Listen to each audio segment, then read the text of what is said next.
Kendall leaves him and goes to talk to her mom.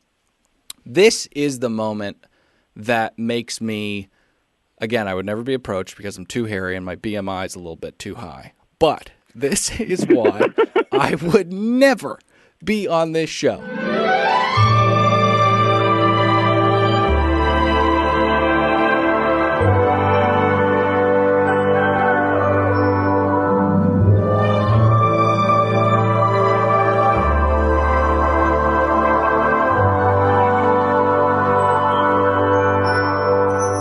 Oh, hey, hello there, and welcome to another brand spanking new episode of Another Bachelor Podcast. I'm not saddled up next to one real Nicholas Davis. Where in the world is he? Nick, where are you? I just didn't want to come today. I decided to quite literally phone it in. Nick, where are you? I'm back home in Wisconsin hanging out with my fam, and I am recording this podcast completely naked. Behind the glass is one producer, the Irish Bug Hickey. Hi, everybody. Good to be here. In Nick's absence, we had to get another body in here. Couldn't think of anyone else than friend of the show, DeMario Jackson. Hey, how's it going? Thank you for coming, man. Thank you for having me. I'm excited to be sitting next to you. Gentlemen, last time DeMario was in here, we got into some heavy stuff, Corinne and racism, scandals and stuff like that. Tonight, it's just going to be a lot of fun. We're just going to make fun of the remaining contestants and their hardworking American families. I love that. Should be a good show. Pat, what'd you think of the episode? Hold on. Before we get into that, I want to say this. Later in this episode, you all know what's coming, people. Maybe the new listeners don't know about this, but as you know, one of you in the Facebook group will not be allowed to continue on this journey with us after tonight. That coming up later in the episode. Okay, Instagram. Nick, where is it? At Another Bachelor Podcast. I was muted. And the Facebook group that people join and get kicked out of, where's that on the internet? Facebook.com/at Another Bachelor Podcast. Okay, great. And the ratings and reviews. Please go there and leave us kind words. 5 stars, not 1. Okay, guys, it is crazy to think that we started with 29 women, and we are down to 4. One of whom will be Arie's wife. So he says. I think it's a little presumptuous, but we'll find out. First up, Kendall. We are not in Los Angeles. We are in Santa Clarita. Yes, Dylan. Yes. And no disrespect to anyone that lives there. But if that is your hometown, it is a shithole. Now, I did a little digging. Yeah. I did a little digging about Santa Clarita. Arie does not want to go there. I can tell him. I'll tell him that right now. And here's why. I pulled up some crime statistics for 2017. Yeah. In 2017, there were 2 murders, 45 rapes, 122 robberies, 162 assaults, and 331 violent crimes. And that's not even mentioning the crystal meth epidemic that's going on over there. This ain't Kansas, Toto. No. Wow, I did not expect that. I don't think that's that bad. What? I never trust Patrick's statistics. But that's- Everybody One, you should go can't- fact check on their own. Yeah, you can't trust Pat's statistics. And 2 murders in a year, that's not that bad. But all of the other stuff, like people are getting raped. Yeah, people are getting that's raped. a lot of rapes. Yeah. What is this, Bachelor in Paradise? Exactly.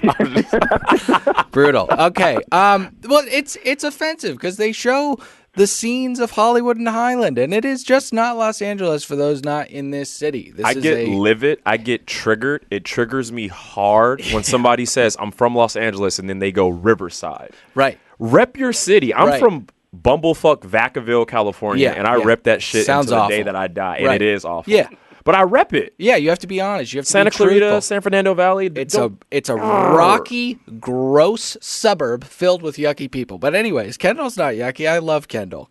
Pat, you've been offended in the past at the run and jump. What do you mean by that, Dylan? The run and jump. The run and I'm jump. sorry. Yeah. Every woman that greeted Arie tonight ran to him, jumped, and believed wholeheartedly that he would accept that jump and all their weight, and then the wrap around with the legs. That happened 4 for 4? Yeah, I think we're 4 for 4. He's 4 for 4 with something else, but we'll get there in a sec. I don't know about you guys, but I feel like they have a lot of sexual chemistry. I feel like he really wants to get her to hometowns. Yeah, 100%. You know? He gives her the same look that he used to give Coach Crystal and also Chelsea. It's a very sexual chemistry. Totally. I feel it 100%. Yeah. She yanks hair and she does taxidermy, so there's got to be something interesting there. Let's get into taxidermy. I don't know where they go, but it's a massive like hangar filled with dead animals, and she says it's crazy how realistic the faces are. Yeah, because they're dead stuffed animals. It's the same face. They're dead. This reminded me of Silence of the Lamb, like Buffalo Bill. Yeah. On some creepy. That was really creepy. It was hard to watch because she's so attractive. Yeah. And then I'm gonna have to disagree with you there, DeMario. But I will say the Silence of the Lamb thing that I thought you were picking up was. Can I just say I don't mean to correct you guys, but it's plural. Oh, Silence of the Lambs. Yeah. Is it? Silences of the Lamb. Oh, I'm sorry. okay. Okay, guy. When she was asked or prompted, like, why the taxidermy? Yeah. Do you remember her answer? I do remember her answer, and I took, it was a little creepy. She said that when she was young, she used to go on hikes and collect things, which to me would mean that when she was a young child, she was walking around picking up dead animals. Oh, man. Yeah, she loves a nice dead carcass.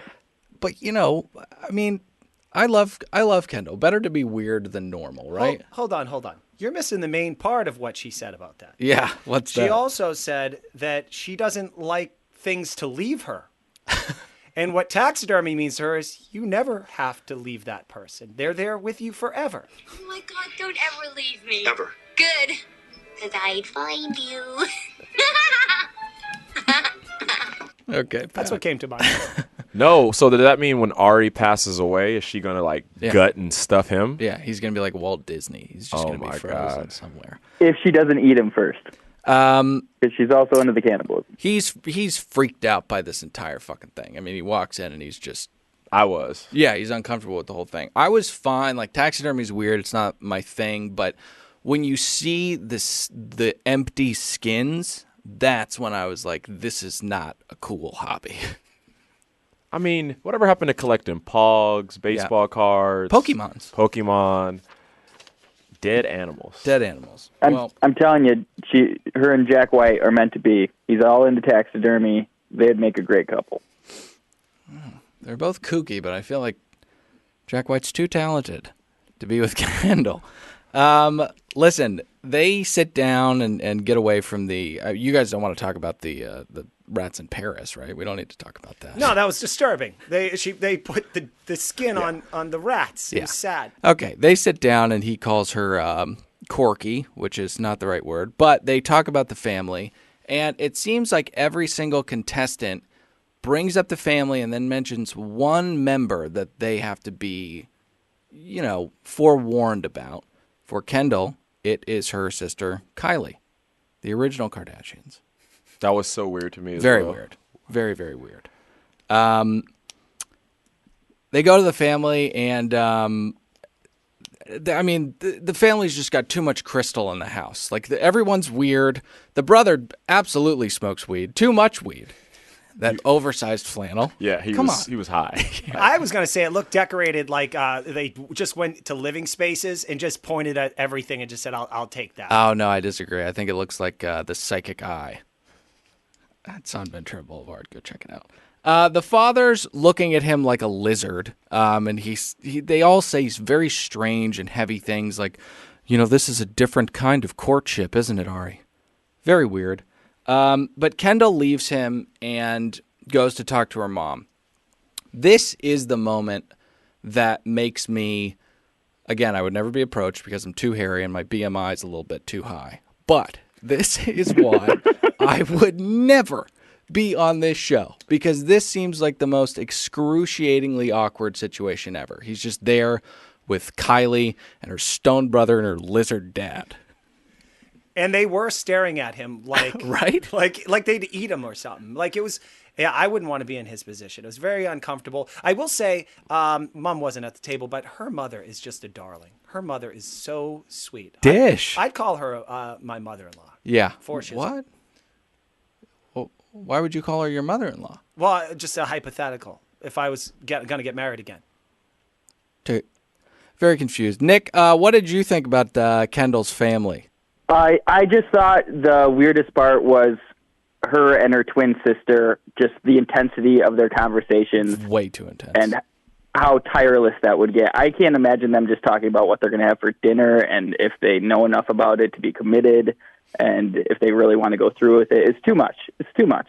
All right, let's get on to the sister because Arie and her sit down and have an insane conversation that is way too intense. She says that she doesn't, I don't know, she doesn't think he's the one, and she sees a certain space between them. That's when he drops his line, which is the mantra throughout this entire episode. He maybe says it 9-10 times, but 4 for 4 with every family.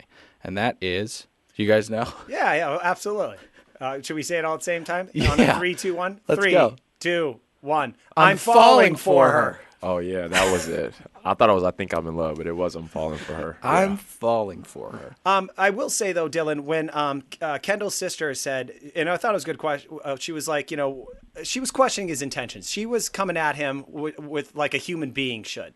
And Arie did not know how to deal with this. Yeah. And he actually, I think he vocalized, he said he doesn't know how to feel about that.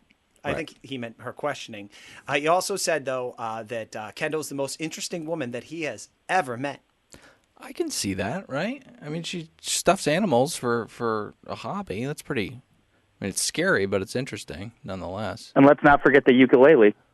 I did forget the ukulele. I did forget that. If you had made it that far, would your family have been... No. Like, not at all. It would have been fine, right? It would have just been, I mean, my dad's like just a comedian. My Right. mom's funny. It wouldn't have been anything. That was weird. Right. As I was watching that, I was thinking to myself, like, wow, if my family was to go on TV, it's nothing like that. It's bizarre though. Like if I was a family I personally member- think just knowing is that it was overly produced. Yeah. I feel like that her sister might kind of be like a little intense, but I feel like that was aggressive. Okay, so are the producers going to her and saying like, "You're a kook, kook it up"? I can kind of see that. Okay. Because I feel like that nobody's going to be that aggressive. And like for her to kind of drop that hint, by the way, my sister, and then the sister just comes off. I mean, that was aggressive. Right. Like, yeah. That was. You kind of get the sense that she's pissed off a little bit, but she's never met this guy. Like, where's with all the anger? Yeah. Like she seemed like, I don't know, she might be able to see into the future or something. Yeah, she seems like she tells Kendall, "I don't see that undying love between you guys." First off, why are you talking like this to your sister, who's clearly likes this guy? This is way too intense. And also, you've known the guy for 2.5 hours. Do you see the red auras of love that are wrapped around everybody? Like, what are you talking about? Their family remind me of a Black Mirror episode, or that show that's on Netflix. Yeah. It reminded me of some twisted family, like remember in Get Out, how like when the brother came and was like, "What size are you?" and like, "Do you do MMA?" It just was weird. As I was watching, I'm like, this isn't The Bachelor anymore. This is some creepy, next level weird family. That's a super good analogy because I can totally see Kylie sitting crisscross applesauce with perfect posture, drinking a glass of milk and eating Fruit Loops one at a time. Yep. I can totally see that. Oh, I forgot that scene. That was very, very scary. Very, very scary. Hey, I have a clip. Can I play a clip? Yeah. Play the clip. Okay, all right. This is Arie, I guess, kind of, again, Kendall's sister's coming at him, and this is what he has to say about his relationship with Kendall. I know Kendall's very analytical. Mm-hmm.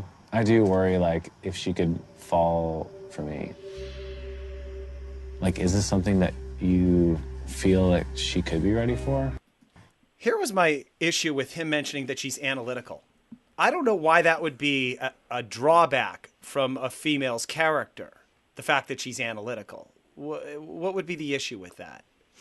Because he's dumb, and then eventually her conclusion will be reached that, oh my God, I signed on to a dumb guy? Well, okay, we haven't talked about this with DeMario. Does this guy seem ludicrously insecure? Yes. Okay. Right? 100%. Yeah, he's like the most insecure bachelor I've ever seen. Whenever him and short hair Becca speaks, even though he's like 35, 36, and she's 22, every single episode, she was his father. Like she just owned him Right. every single time. Yeah, her when emotional maturity is when him and Cien were speaking, and Cien was like, "Oh, I've traveled the world. I went to Yale," and he's like, "I race cars." yeah, and which is cool. it's dope, but he doesn't wear it well not at all. on account of he failed miserably racing cars. I mean, this is my first season really, really being invested and really watching it, and I'm sitting here watching. It's like, man, this is when I think of The Bachelor, you think of some very secure, some confident man who's like, yeah, I'm the Bachelor. And every single episode, he shows these insecurities by almost forcing the girls into saying that they love him and they like him. Absolutely. Absolutely. And when you're insecure, you basically rely on like a few comfortable things that are in your zone that you can just bounce to, which is making out with the girl. Yep.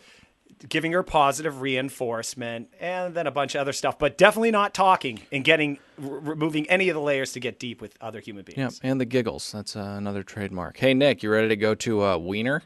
I'm so excited for a little wiener. It's a charming, close-knit community. She wants to do something that is near and dear to his heart, so they go dirt racing. It's like the frickin' Granville, USA. You know that movie with Jamie Lee Curtis? Pat, you're the one that knows all these movies. Oh, that was before my time. I don't think so. You're pretty old. Yeah, fair enough. Okay. This whole thing seems like it's not supervised. It seems like a very unsafe activity to not have safety professionals around. I agree. You know what? I have something to say about this date. I don't like this about Arie because racing is the only thing that he can hang his hat on because, it's like a musician that did a couple gigs. He got to open up for a band that had one hit or something like that. He will say that as an opener until he's 60. And it's so sad. What this guy does when they're in those race cars is rather than kind of be playful and drive with her, he chooses that opportunity to completely show off. Okay. But it's not showing off because he's spitting up a bunch of dirt and fucking covering the girl that he's supposed to be falling in love with fucking mud. Right. Okay. So I wanted to ask, she stalls and he blows the doors off of his car. I was wondering, was it pure like childlike joy that he was behind the wheel of another race car, or was he peacocking to such an extreme that it was laughable? I mean, he was just Tokyo Drift around the entire thing. Mm-hmm. B. Yeah. The latter. Definitely. Yes. Okay. 100%. Nick, what say you? Did you guys want him to drive bad? No, but I at least wanted some type of love and basketball type thing. Oh, I Hang like out that next to reference. Okay. What Tell are your- like, I wanted some type of. I wanted to like this, right. and instead I'm like, all right, I guess. Help her when she I love- stalls. Don't blow ahead and start drifting. And by the way, I would like to say, if ever you want to see a beautiful movie poster, go back and look at Love and Basketball. It's a male and a female that are in love. They're both like their arms are tangled up together with a basketball right at the top. It's so hot. I love how all of us are so. When he mentioned that, like we are unanimous. We all love and basketball. Yeah, I mean, I wanted that moment, and for me, I feel like that. Can we get away from this country NASCAR? We get it. She's country. I feel like every single date she's had, it's been like, oh, let's get some moonshine. Or with him, it's the NASCAR. Let's get away from that. Let's get out of our comfort zone. Like, we get it. I'm black. I like chicken and basketball. Yeah. Can we fucking go skiing? And can I like eat some salmon or something? Yeah, you know, locks. Yeah. You like locks, right? I have no idea. Goldilocks? That's the only locks that I know. Okay. It is hard. I agree with you that we should get away from the hick stuff, but it is hard when you're meeting her family. We get told that we're going to meet Denise and Kenny and cousin Rhonda and all these fine folk, but Kenny is the one that we have to watch out for. I knew they were hicks when, one, we saw them, and two, when they sit down, there is a tower of pigs in a blanket. There are like 150 pigs in a blanket on that fucking coffee table. It was a callback, Dylan. They were little wieners. They never actually mentioned it. I'm sure they talked about it, and it just didn't make the air, but it was a callback to when she brought out a little wiener, Dylan. Nick, you are a detailed motherfucker. I hate how that's a thing, and I don't think Nick's right. Dude, the whole family cheers cocktail weenies on toothpicks. Yeah, but they were wrapped in pastry first, Nick. Don't question my knowledge of wiener puns. All right, we're moving on. Can we talk about the brother, please? Please. How do you strike you? What I liked about the situation is that he admitted his wrongs with her. Oh, yeah, and saying that he wasn't there. You know, that he wasn't there, Yeah. but now he's trying to right those wrongs. Right. I think I might have that clip. Can I play a clip? Yeah, why don't you go ahead and play the This clip is back? Arie talking to that redneck former Okay. drug addict. All right. I haven't always been there for her, you know, but now I feel like I have the chance to be there for her, you know. Yeah. I heard some things about you, you know, you're like maybe a little bit of a playboy, you know. The rumors are out there, you know. Okay. This reminds me of Varsity Blues, like some Texas, like all we do is play football. Like I was gonna say Sling Blade. I don't want your life. I feel bad making fun of him because he seems like a nice guy, but he strikes me as the type of person who would take a liking to killing. You know, like he accidentally did it once and then like kind of got a kick out of those goosebumps and then did it a bunch of times, which may be why he went to jail, but it's probably drug use. But he is terrifying. He's got those pierced ears and that red skin and those beady eyes. He asks Arie, how do you prove to me tonight that you're not a playboy? Which is a very challenging thing to do in a conversation. Just don't fuck her mother. I was gonna say that. But how else would you prove that? I mean, I don't know. He mentions the Kissing Bandit nickname, and Arie's like, well, I didn't come up with that nickname, which is irrelevant because the guy says it. He says nobody makes up their own nickname. People give it to you. I want to know where this guy found all this dirt on Arie. Right. Pre-production. No.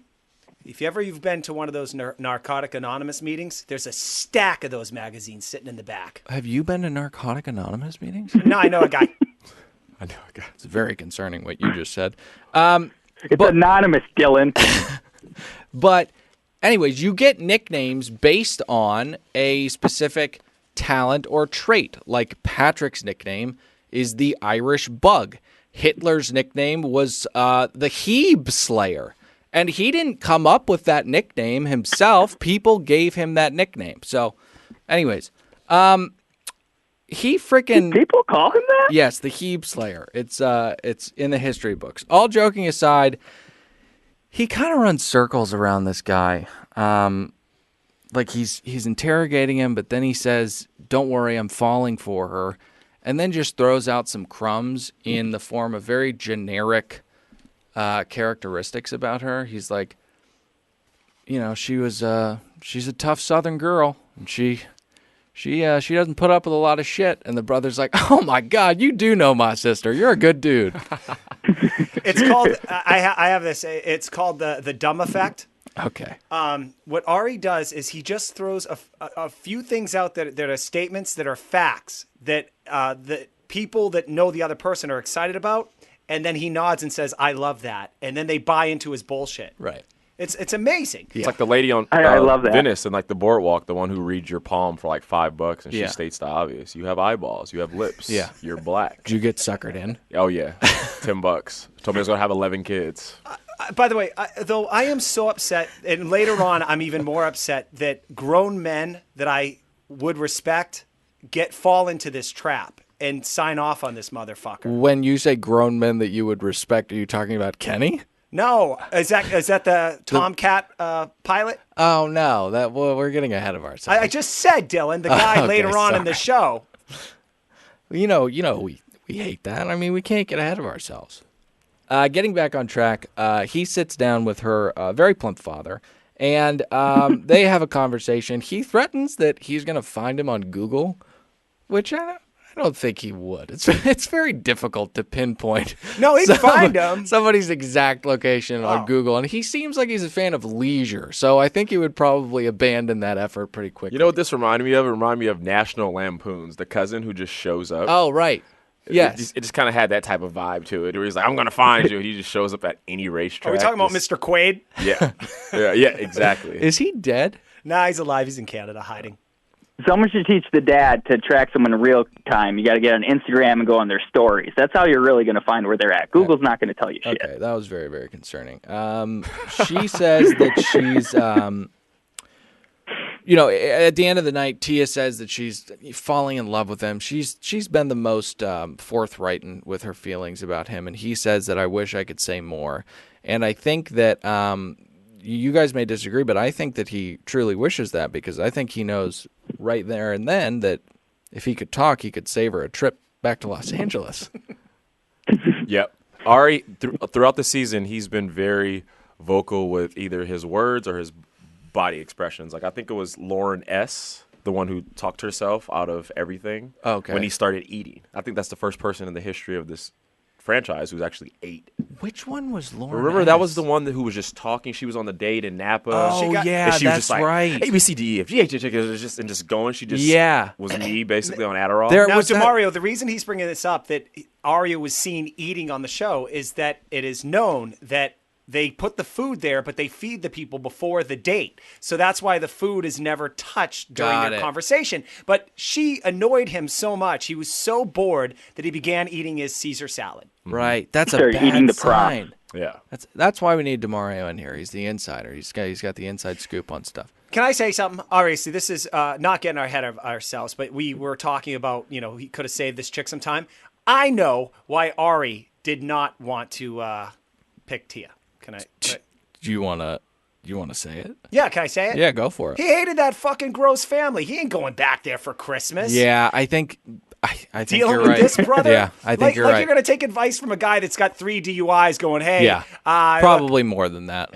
Like, I need you to take care of my sister. Fuck you, dude. The gall. Right. It's a lot similar to Rachel last year when she met Dean's family. Oh God. I think that it was because at the end of the day, like, yeah, I'm going to marry Patrick, but I'm also going to marry his mother, his father, his sisters, his.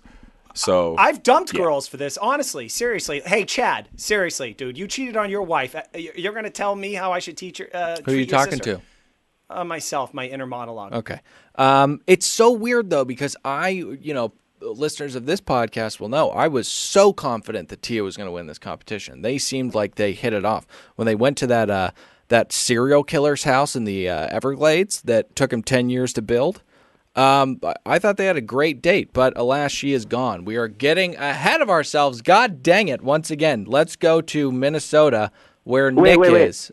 Oh, gosh. What's up, Nick? Before we head to Minnesota, I want to mention Arie was doing such a good job at like not being a player while he's with the family.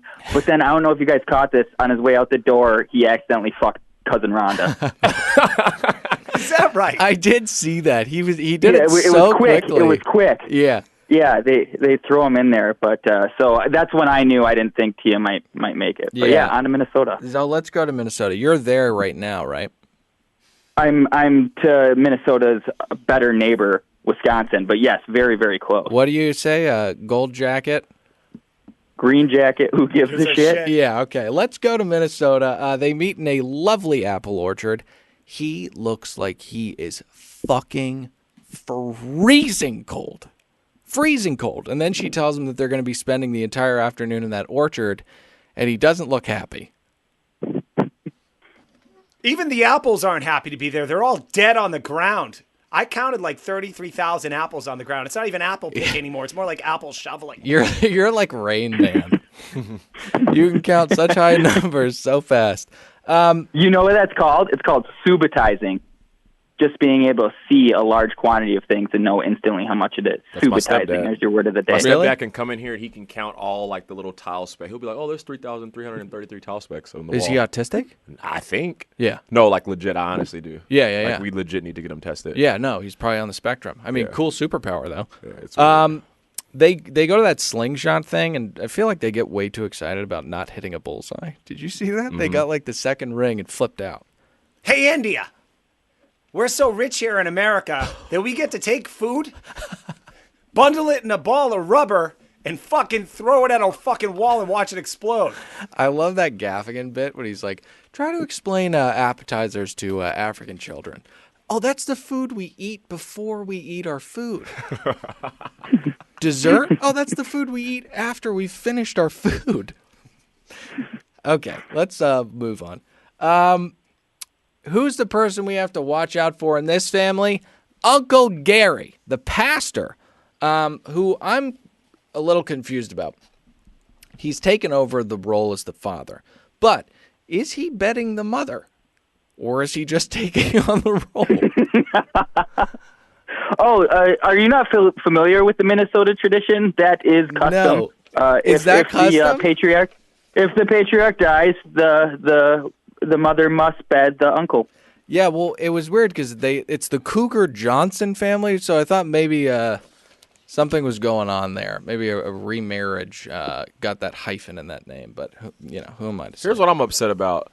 We're however many weeks in, 8 weeks in, they never once spoke about her father passing away, or her mother having cancer, right? And then Arie explains it to the family, like, "Oh yeah, I know XYZ," right? And as a fan, I'm sitting here like, why didn't they tell us this? This is something I'm pretty sure they discussed in week 2 or 3 or 4 or 5, right? But we're just now hearing about it now, yeah. And it was just a bit weird to just drop a bomb like that. Yeah, it was weird, and that's like the reason why he's not sending her home tonight. I mean, the America gets introduced to the fact that she lost her father and her mom survived breast cancer.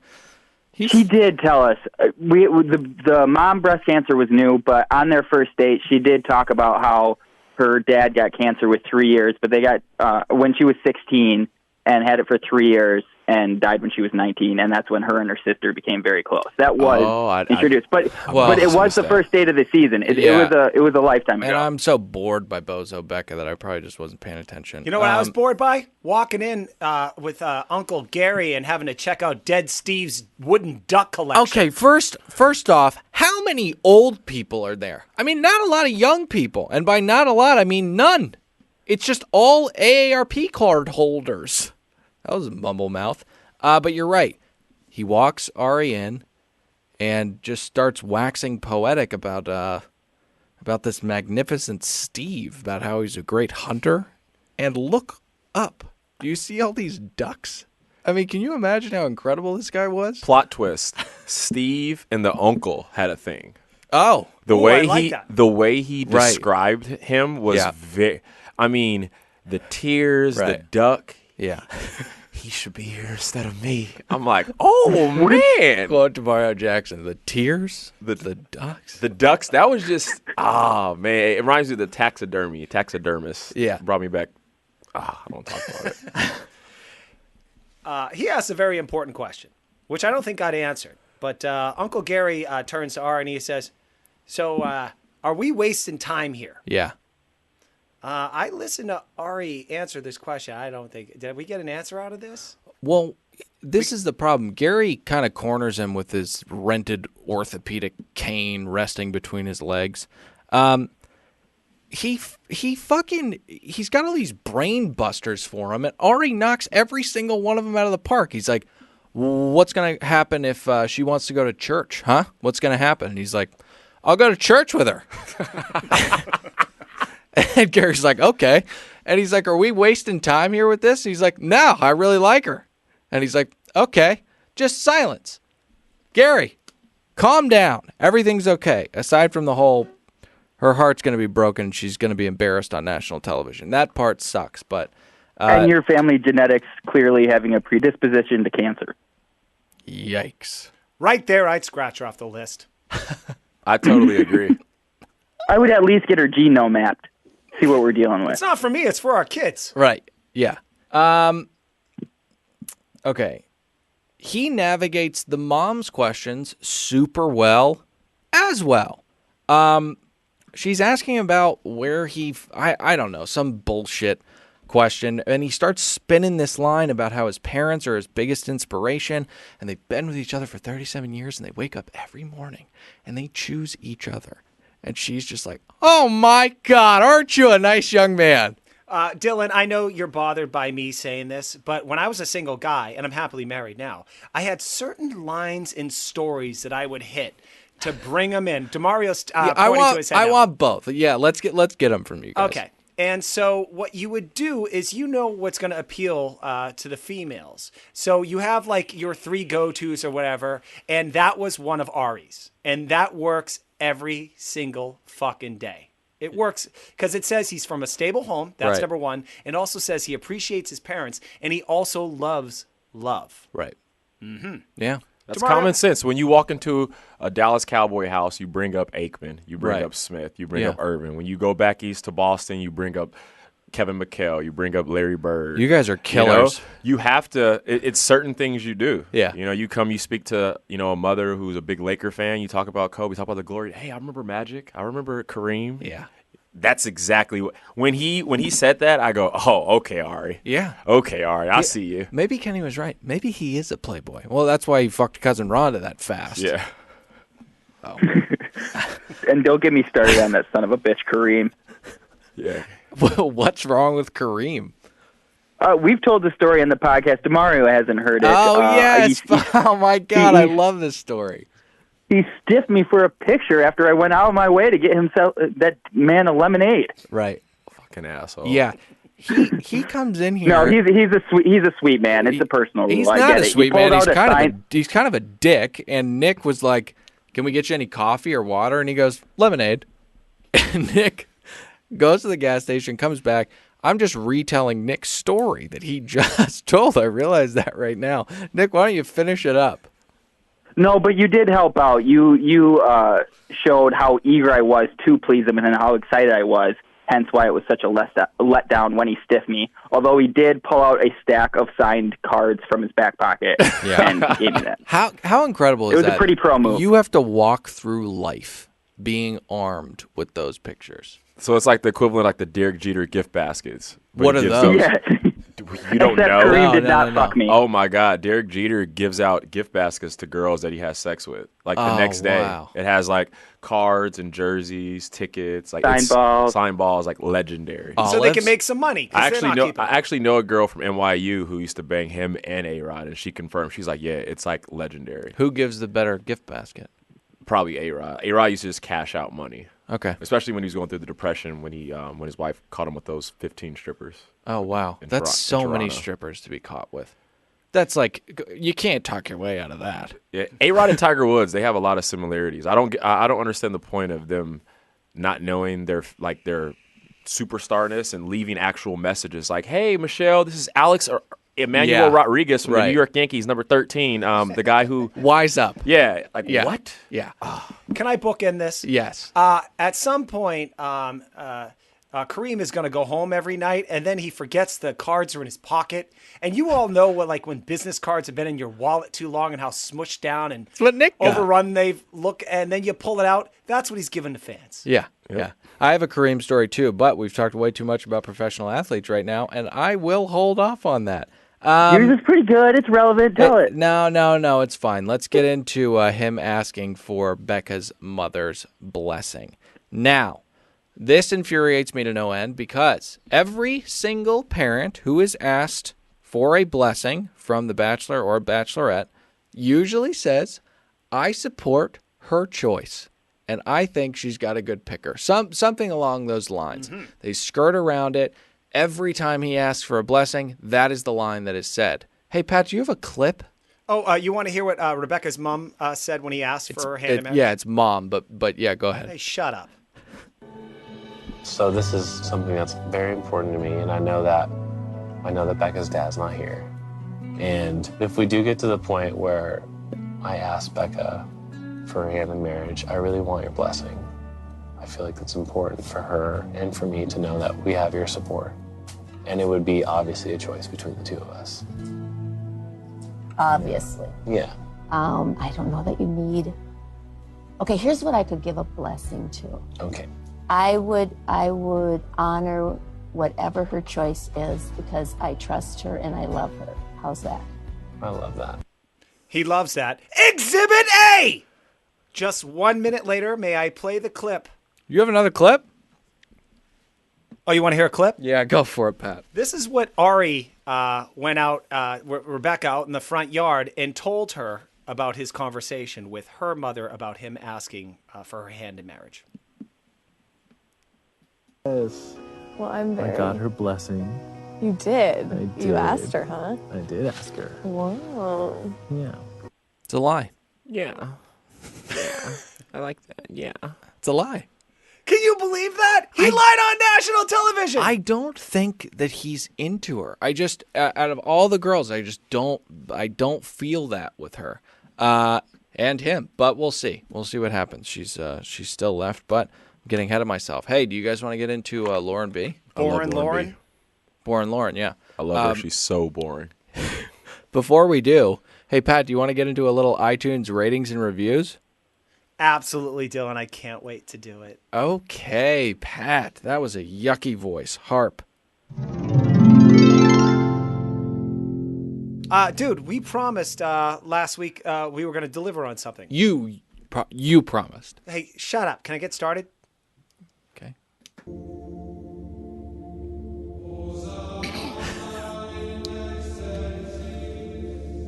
Hello, everyone.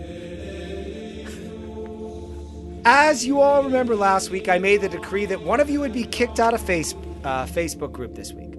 I'm here to say that the judge and jury have arrived in the name of one Irish bug, Patrick Hickey. Although this act will undoubtedly leave me with a heavy heart, your sacrifice will ensure the survival of the Facebook group for a long time.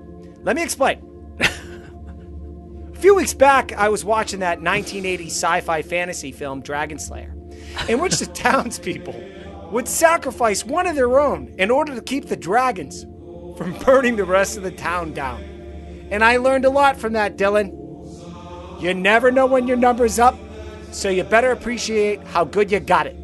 But enough of me yapping. Makes no sense.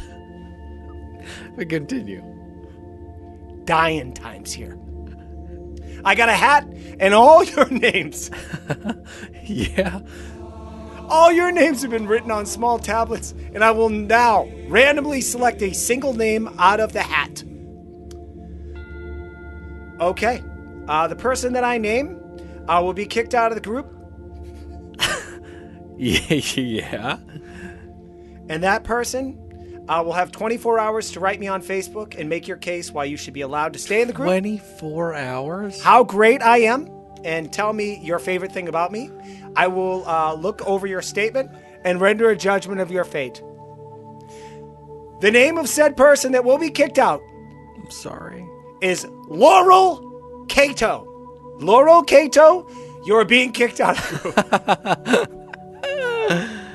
She did nothing but to keep the survival of the Facebook group. Yeah.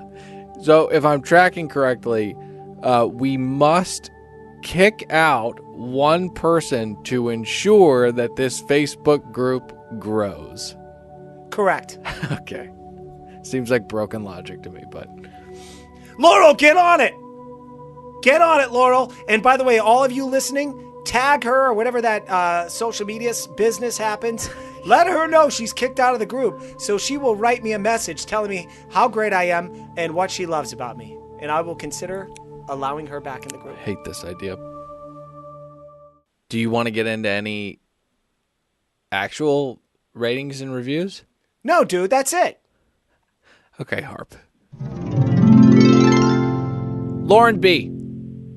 They ride horses on the beach, which is a better date than any of the other girls. By far the most romantic. Yeah, very, very romantic. They go up to that lighthouse and are going at it. Like their tongues are touching their diaphragms.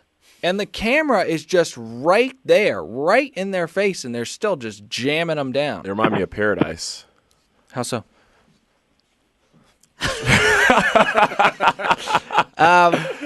Dude, this is the problem with her and him.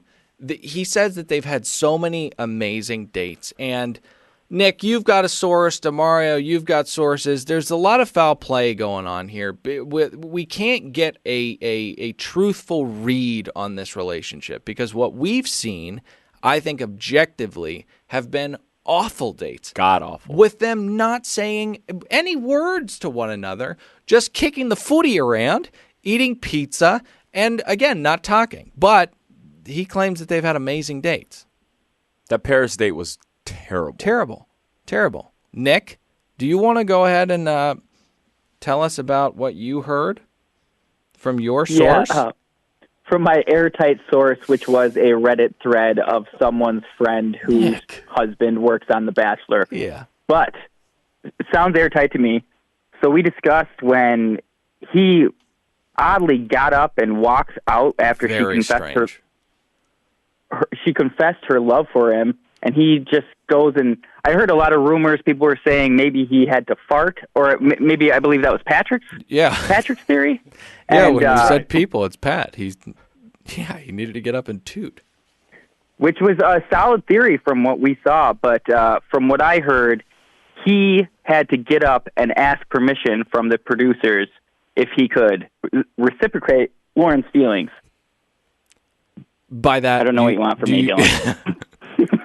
By that, do you mean Arie wanted to ask the producers if he could say "I love you" back to Tabor and Lauren?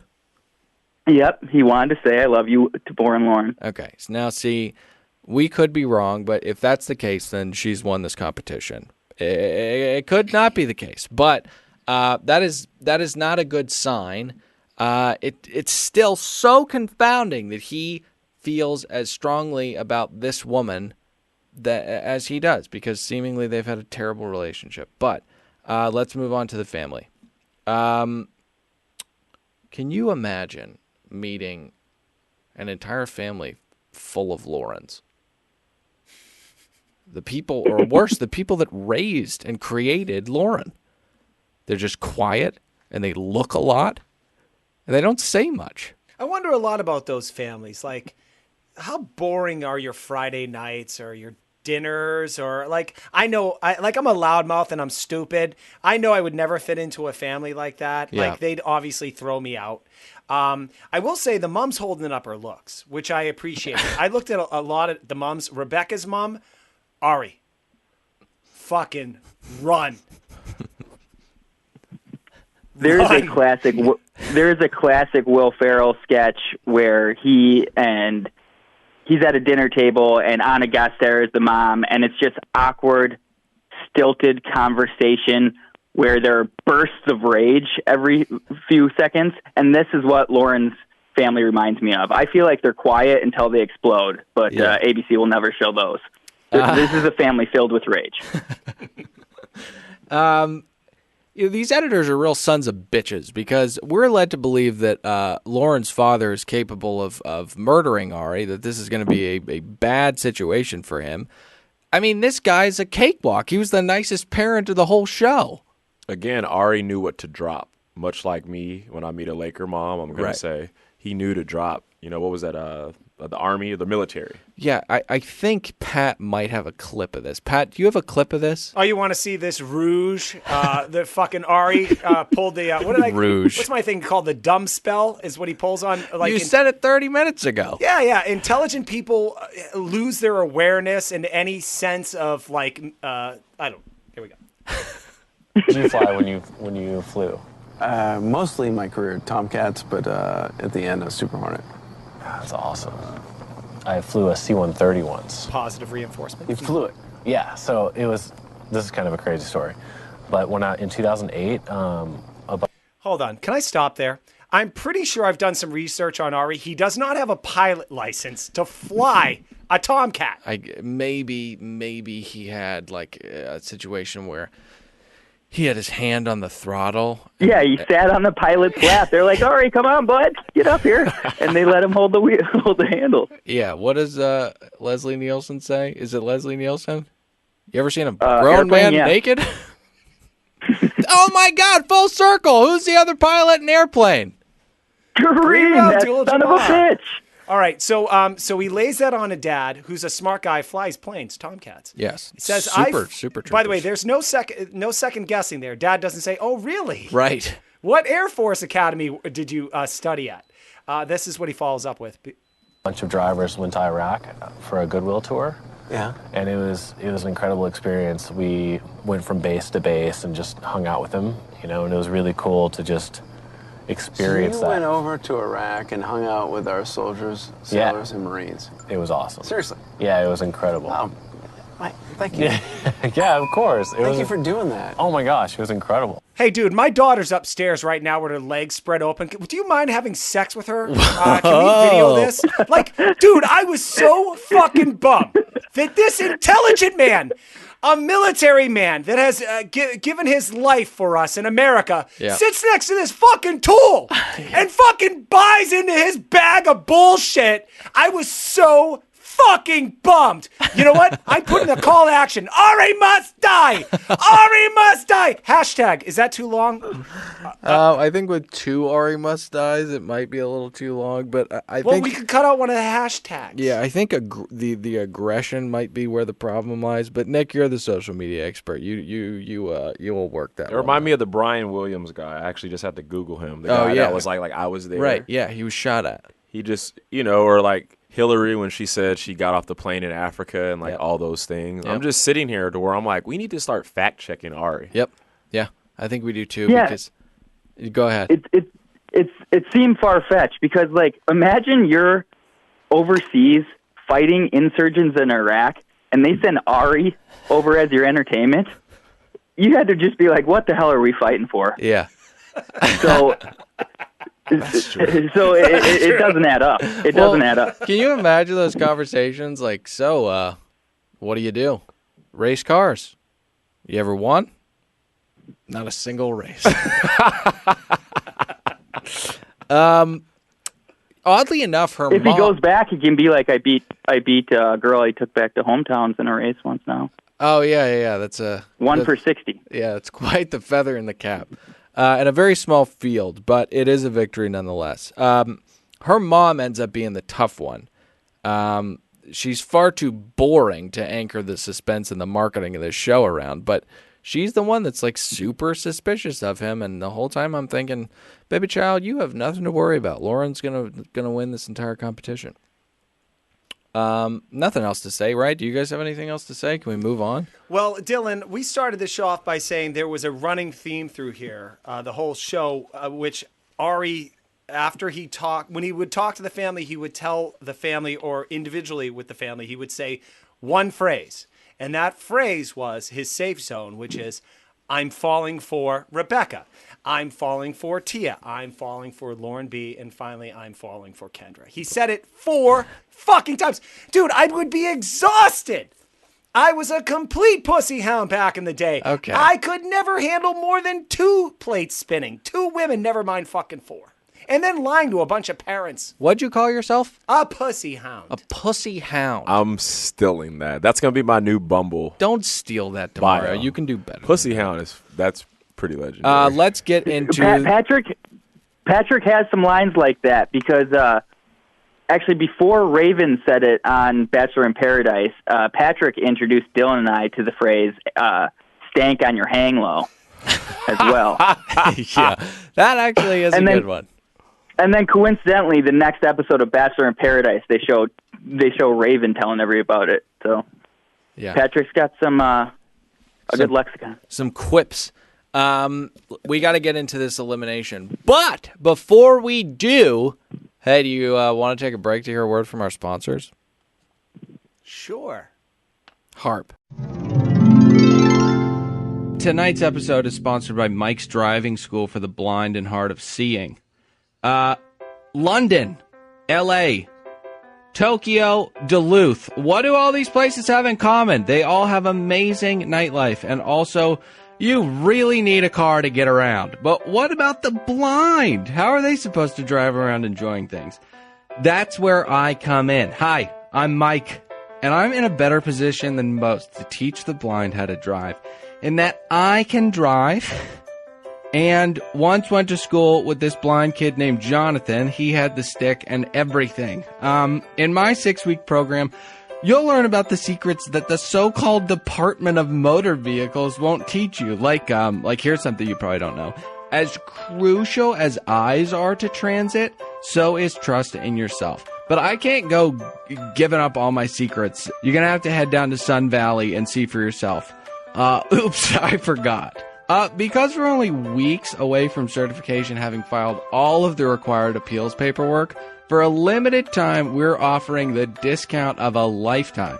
So we'll see you soon at Mike's Driving School for the Blind and Hard of Seeing.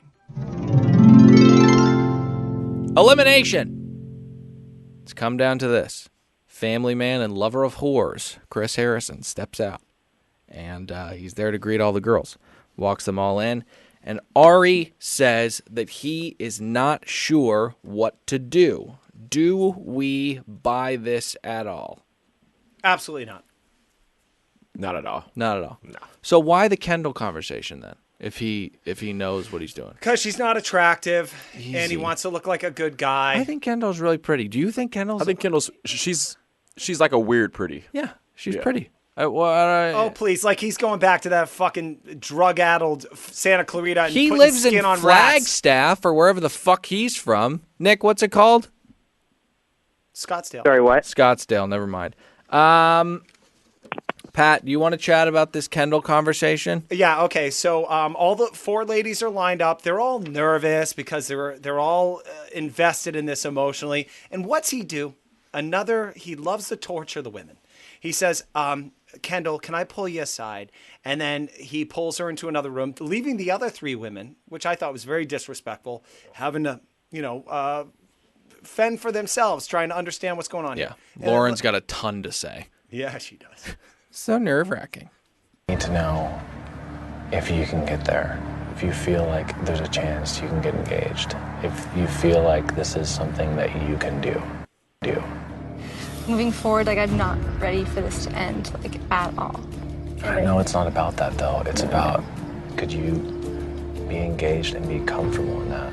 You know what I mean? And then that is the real question, I just want to let you know, if you That was stay, 3 someone else in a goes row. who's very ready to get married. I know. I I just wasn't expecting to have this, conversation, but I see a lot in you that I see in a partner for marriage. Okay, what Arie loved about this conversation was I get to pull her back in there, lose the super hot chick that he'd love to have sex with, Tia. I can DM her 6 months from now, but I get America to go, wow, he's falling for Kendall, who her heart is there for the right reasons. And what he's going to say is, you weren't there.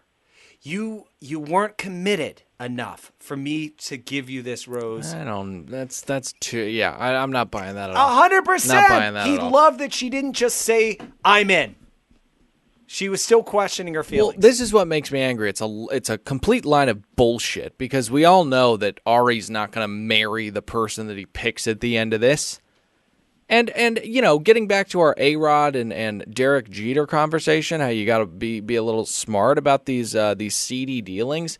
Okay, I need to ask you, would he be safe DMing a former contestant on this show saying, hey, let's hook up? Because in my world, I would think that they would screenshot that shit immediately and throw it up on the social medias. 100%. He Right. definitely would. He would do that. Yeah, he would do that. He's not worried about that because they I want to don't- be famous too. If Yeah, they start fucking, everyone's at the same level on a certain level. If they flip on him, they're out. Like no other guy will ever. It's this small world where I they're. feel like it's too dangerous No, to do 'cause that. I won't even lie. I've been pretty reckless myself, and then I wake up the next morning like, man, I really shouldn't have done that, and nothing ever comes of it. Yeah. So I could honestly see him pulling that.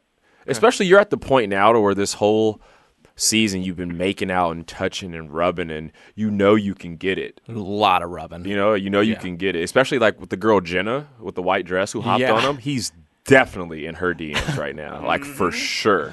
Yeah, she was a nutcase, but she was herself. Yeah.